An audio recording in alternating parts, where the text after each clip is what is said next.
আজকে সাধারণতন্ত্র দিবসের দিনেও যেদিকে আমাদের প্রত্যেকের নজর রাখতে হচ্ছে ভারত বাংলাদেশ সীমান্তের দিকে, কেননা ভারত বাংলাদেশ সীমান্তে শেষ কয়েকদিন ধরে আমরা দেখতে পাচ্ছি বিভিন্ন জায়গাতে এই ধরনের বিভিন্ন টেনশনের ছবি। গতকাল থেকে আমরা নজর রেখেছি বাংকারের দিকে, কোথায়? নদিয়ার কৃষ্ণগঞ্জ সীমান্তের কাছে।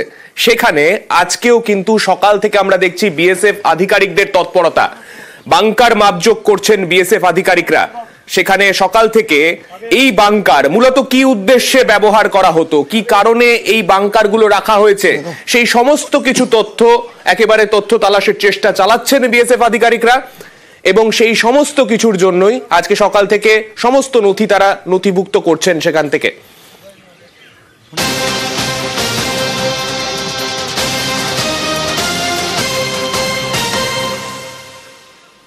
সীমান্তে মোট 4টি বাংকার উদ্ধার হলো। আর এই 4টি বাংকার মূলত কি উদ্দেশ্যে তৈরি হয়েছিল? ভেতর থেকে প্রচুর মাদকদ্রব্য পাওয়া গেছে, নিষিদ্ধ কাপ সিরাপ। কিন্তু প্রশ্ন সেই একটা জায়গাতেই, যে এই যে বাংকার, এই বাংকার আদতে কি কারণে ব্যবহার হতো? আমাদের সঙ্গে রঞ্জিত রয়েছেন, রঞ্জিতের কাছেই চলে যাব। রঞ্জিত, আমরা যে বাংকারগুলোর ছবি দেখলাম, আজকে দেখলাম বিএসএফ আধিকারিকরা তারা ভেতরে নেমেছেন, নেমে মাপজোক করছেন যে কতটা দৈর্ঘ্য কতটা প্রস্থ, তারা পুরো মাপজোক করছেন।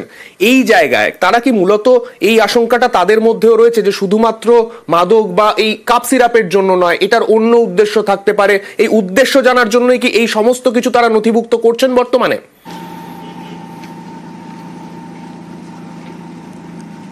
দেখো, প্রথমে তোমার জানি রাখি যে ভৌগোলিকগত অবস্থান বিষয়টা অত্যন্ত গুরুত্বপূর্ণ। কারণ এই যে কৃষ্ণগঞ্জ ব্লক বা কৃষ্ণগঞ্জ থানা এলাকা পুরোটাই ভারত বাংলাদেশ সীমান্তবর্তী এলাকা, এবং যেখানে এই চারটি বাংকার আদেশ পাওয়া গেছে তার থেকে টুঙ্গি বর্ডার 2 কিলোমিটারের মধ্যে রয়েছে।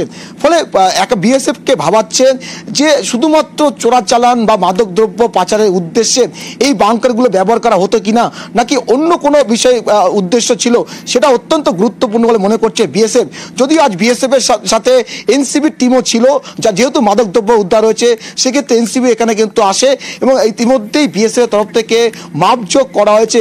মাপজোক করার একটা গুরুত্বপূর্ণ বিষয় রয়েছে সান্নিক, কারণ তার যে ডেপথ কতটা রয়েছে, কতটা গভীরতা রয়েছে, তার চওড়া, তার গভীরতা, তার দৈর্ঘ্য সবটাই কিন্তু নথিভুক্ত করেছে বিএসএফ। এবং একটি বাংকার থেকে আরেকটি বাংকারের দূরত্ব কতটা সেটাও কিন্তু বিএসএফ একেবারে মাপজোক করে কিন্তু দেখেছে। কারণ এর ক্ষেত্রে অত্যন্ত গুরুত্বপূর্ণ, কারণ বাংকারের গুলোর যে চরিত্র রয়েছে, তার যে অবস্থান রয়েছে, সেক্ষেত্রে ভেতরে শুধুমাত্র ফেন্সিডিলের পেটি উদ্ধার নয়, তার সাথে অন্য কোনো কিছু রাখা হতো কিনা, বা এখানে অনুপ্রবেশের ক্ষেত্রে এখানে করিডোর হিসেবে ব্যবহার করা হতো কিনা, সেটাও বিএসএফ কিন্তু তদন্ত করে দেখছে। এবং বিএসএফ সূত্রে যেটা জানতে পারা যাচ্ছে, তদন্ত এখানে শেষ নয়, তদন্ত আরও বাকি রয়েছে। ফলে সীমান্তবর্তী এলাকা হয় এই বাংকার ঘিরে ইতিমধ্যে রহস্য ঘনীভূত হচ্ছে, এবং কে বা কারা তৈরি করলো সেটারও সন্ধান চালানো হচ্ছে। তবে শুধুমাত্র যে ফেন্সিডিলে রেখে এখানে ব্যবসা করা হতো সেটাকে কিন্তু ধরে রাখতে নারাজ বিএসএফ, এমনটাই বিএসএফ সূত্রে খবর। যদিও বিএসএফ মনে করছে এর তদন্ত আরও গভীরে যাওয়া উচিত, এবং এখানে এই তদন্ত করে জানা উচিত যে এর সাথে কারা কারা যুক্ত ছিল। যেই জমিগুলোতে ব্যবহার করা হয়েছে 4টি জায়গায় 4টি বাংকার 500 মিটার এলাকার মধ্যে, সেক্ষেত্রে এই বাংকারগুলি 1 বা 2 দিনে বা কয়েক ঘন্টার মধ্যে তৈরি করা হয়নি। কারণ একদিকে কংক্রিটের যেমন ব্যবহার করা হয়েছে, অন্যদিকে মেটাল দিয়ে কিন্তু কন্টেনার তৈরি করে মাটির নিচে চাপা দেওয়া হয়েছিল, সেটাও একটা বাংকার হিসাবে ব্যবহার করা হতো বলে মনে করছে। ফলে এগুলো কারা তৈরি করলো, কখন তৈরি করলো, এবং যা কারা আনাগোনা করতে সমস্ত এলাকায় ঘরের একটা ঘর উদ্ধার হয়েছে, ঘরের মধ্যে বাংকার, সবকিছুগুলোই হয়তো এখন সব থেকে গুরুত্বপূর্ণ। তার কারণ এখানে কি উদ্দেশ্যে এই বাংকারগুলো বানানো হয়েছিল, যাদেরকে গ্রেফতার করা হতে পারে এই ঘটনার জেরে, তাদেরকে গ্রেফতার করা হলেই হয়তো সব থেকে পরিষ্কারভাবে জানতে পারা যাবে নদিয়ার বাংলাদেশ সীমান্তে একের পর এক বাংকারের খোঁজ। আর বাংকার থেকেই উদ্ধার 1.5 কোটি টাকার নিষিদ্ধ কাপ সিরাপ। তবে শুধুই কি চোরাচালানের জন্য এই বাংকার তৈরি হয়েছিল, নাকি বাংকারের পেছনে নাশকতার ছক রয়েছে? এ প্রশ্নই কিন্তু এখন অনেকের।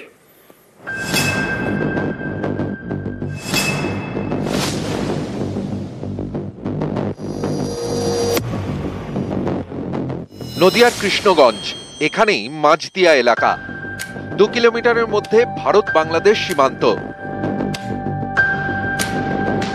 এমনই জায়গায় একের পর এক বাংকারের খোঁজ পেল বিএসএফ। 62,200 फैंसी डील की बोतलें हम लोगों ने बरामद की हैं।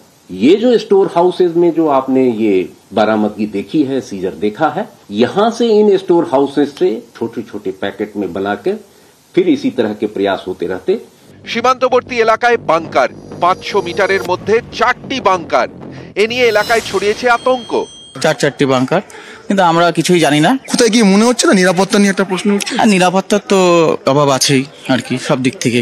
মোট 4টি বাংকার উদ্ধার হয়েছে। এর মধ্যে প্রথমটি খোলা জায়গায় ইটের গাঁথনি দিয়ে তৈরি, দ্বিতীয়টি একটি ঘরের মধ্যে, হ্যাঁ ওই সব বসবাস করছে তো। তারা কেউ টের পেলো না? এখন টের পেলো হয়তো, কেউ কিছু বলে না। সীমান্ত কত দূর বাংলাদেশ সীমান্ত? এখান থেকে 3-4 কিলোমিটার হবে। তৃতীয় বাংকার খোলা জায়গায়, তবে এখানে ইটের গাঁথনি নেই, রয়েছে কন্টেনার। তবে আমি এই মুহূর্তে রয়েছি 3 নম্বর বাংকারের সামনে, যেটি মেটাল দিয়ে তৈরি করা হয়েছিল। একটু নেমে দেখানোর চেষ্টা করবো আমি, যে রীতিমতো শক্ত করে তৈরি করা হয়েছে, একদম মজবুত করে তৈরি করা হয়েছে। তবে কিভাবে তৈরি করা হলো কেউই কি দেখলো না, কারো চোখে পড়লো না? আমি যেখানে দাঁড়িয়ে রয়েছি আমার থেকে আরো কয়েক ফুট উচ্চতা রয়েছে এই বাংকারের, এবং এই বাংকারের চওড়া, দৈর্ঘ্য, প্রস্থ সবটাই কিন্তু অনেকটাই বড়। চতুর্থ বাংকারটি তৈরি হচ্ছিল, সেটিও ইটের গাঁথনি দিয়ে। কৃষ্ণগঞ্জের মাঝদিয়ার এই বাংকারগুলি থেকে প্রায় 1.5 কোটি টাকার নিষিদ্ধ কাপ সিরাপ উদ্ধার হয়েছে। শুধু কি চোরাচালানের জন্যই এই বাংকারগুলো তৈরি হয়েছিল, নাকি বাংকারের পিছনে নাশকতার ছক ছিল? গ্রামবাসীদের নজর এড়িয়ে এতগুলো বাংকার তৈরি হলো কিভাবে? এত বড় একটা কাজ হলো অথচ কেউ দেখলো না, এটা কি করে হতে পারে? এটা একটা অস্বাভাবিক ব্যাপার যে গ্রামের লোকেরা পর্যন্ত জানলো না। একটা জায়গাটা স্টোরেজ মতো দেখা যায়, ট্যাঙ্ক মতো, সেটা কি কোনো কেমিক্যাল ওখানে ভরার জন্য, ওকে পরবর্তীকালে দিয়ে কোনো নাশকতামূলক কাজ করার জন্য। গত কয়েক মাস ধরে অস্থির বাংলাদেশ, আর বাংলাদেশ থেকে ভারতে চলছে অনুপ্রবেশ। বাংলাদেশি অনুপ্রবেশকারীদের আশ্রয় দিতেই কি এই বাংকারগুলো তৈরি হয়, এই প্রশ্ন উঠছে। কারণ দ্বিতীয় বাংকারটি একটি ঘরের মধ্যে, সেই ঘর থেকে মদের বোতল উদ্ধার হয়েছে, আর ঘরের বাইরে থেকে উদ্ধার হয়েছে তাস। ব্যাপার না, অনেক বছর ধরে এটা যা মনে হচ্ছে এটা তৈরি করা হয়েছিল। এখানে যারা অনুপ্রবেশ করার জন্য এটা একটা স্টেজিং পোস্ট ছিল। যখন এখন বাংলাদেশে তো আমাদের ইন্ডিয়ায় একটা প্রবলেম রয়েছে, তখন দেখছি উদ্ধার হচ্ছে, কিন্তু এগুলো একটা ভয়ঙ্কর ব্যাপার। এটাও আমরা একটা মনে করছি এটা কোনো একটা ব্যাপার আছে হয়তো। শুক্রবার এই কৃষ্ণগঞ্জেই বাংকারের হদিশ পায় বিএসএফ, নিষিদ্ধ কাপ সিরাপ উদ্ধার হয়। সেই সূত্রে তদন্তে নেমে শনিবার 4টি বাংকারের খোঁজ পায় বিএসএফ। সীমান্তে বাংকার ঘিরে বাড়ছে রহস্য। নদিয়া থেকে রঞ্জিত সরকার, নিউজ 18 বাংলা। প্রজাতন্ত্র দিবস মানেই আমরা জানি একটা সৌজন্যের ছবি আমরা দেখতে পাই বিভিন্ন সীমান্তে। বিএসএফ এর তরফে অন্যান্য দেশের যারা সীমা সুরক্ষার দায়িত্বে যারা থাকেন তাদের জন্য মিষ্টি বিলি করা হয়। কিন্তু সাম্প্রতিক অতীতে বাংলাদেশের সঙ্গে ভারতের যা সম্পর্ক, সেই পরিস্থিতিতে বারংবার বাংলাদেশের তরফে যুদ্ধ জিগির তোলা হয়েছে। তার মধ্যেও কিন্তু বিএসএফ তাদের সেই কর্তব্য ভোলেনি। তার মধ্যেও একেবারে সেই পুরনো ছবি, মিষ্টি বিতরণ করা যাকে বলে, সেই মিষ্টি বিতরণ করা হয়েছে পেট্রাপোল সীমান্তেও। বিভিন্ন সীমান্তে উত্তেজনা ছড়ানো হলেও পেট্রাপোলের সেই সৌজন্যের ছবি, যেখানে মিষ্টি বিতরণ করা,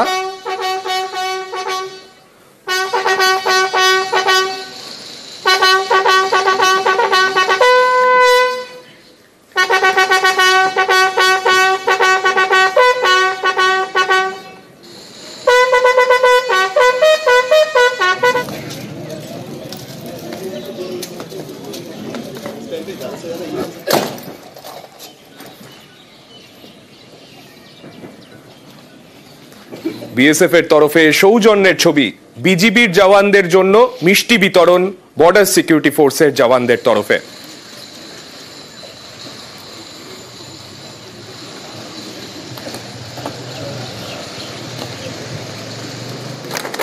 আমাদের সঙ্গে আমাদের প্রতিনিধি অনিরুদ্ধ রয়েছেন, অনিরুদ্ধর কাছেই চলে যাব। অনিরুদ্ধ, যে ছবি আমরা দেখতে পাচ্ছি, এই সৌজন্যের ছবি প্রত্যেক বছর দেখা যায়, কিন্তু এবছরের যে ছবিটা, এবছরে শেষ কয়েকদিন ধরে বিভিন্ন সীমান্তে আমরা দেখেছি বিজিবির তরফে কোথাও এসে বিভিন্নভাবে আক্রমণ করার চেষ্টা করা হয়েছে, হাতে হাতে অশান্তি হয়েছে।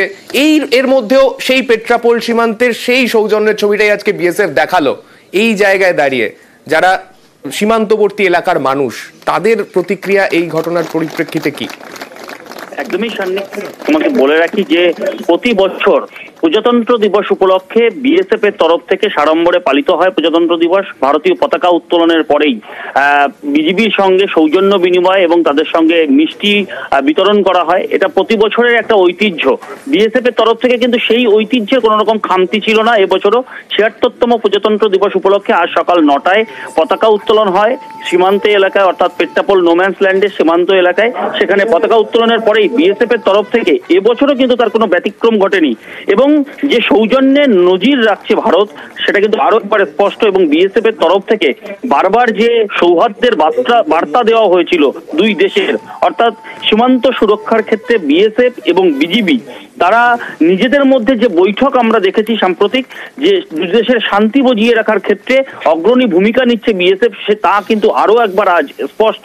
এবং বিএসএফ এর তরফ থেকে আজকেও এই ৭৬তম প্রজাতন্ত্র দিবস উপলক্ষে পতাকা উত্তোলনের পরে বিজিবি সৈনিকদের হাতে মিষ্টি তুলে দেয় বিএসএফ এর তরফ থেকে, জানিয়ে বলা যেতে পারে অনন্য নজির। এবং এই বিষয়ে পেট্রাপোল সীমান্তে আজ অন্য একটি প্রোগ্রামে আসেন কেন্দ্রীয় জাহাজ প্রতিমন্ত্রী শান্তনু ঠাকুর। তিনি কিন্তু এ প্রসঙ্গে বলেছে ভারত সংস্কৃতিতে বিশ্বাসী, সেই সৌজন্যের কারণেই বিএসএফ এর তরফ থেকে এই মিষ্টি বিনিময় এবং ঐতিহ্যের সঙ্গে ভারত প্রতি বছর এটা করে থাকে, এবছরও তার ব্যতিক্রম হয়নি। একেবারে সেই ছবি আমরা দেখতে পেলাম, সেই সৌজন্যের ছবি ভারতের তরফে তো দেখানো হলো, কিন্তু বাংলাদেশের ছবিটা কি?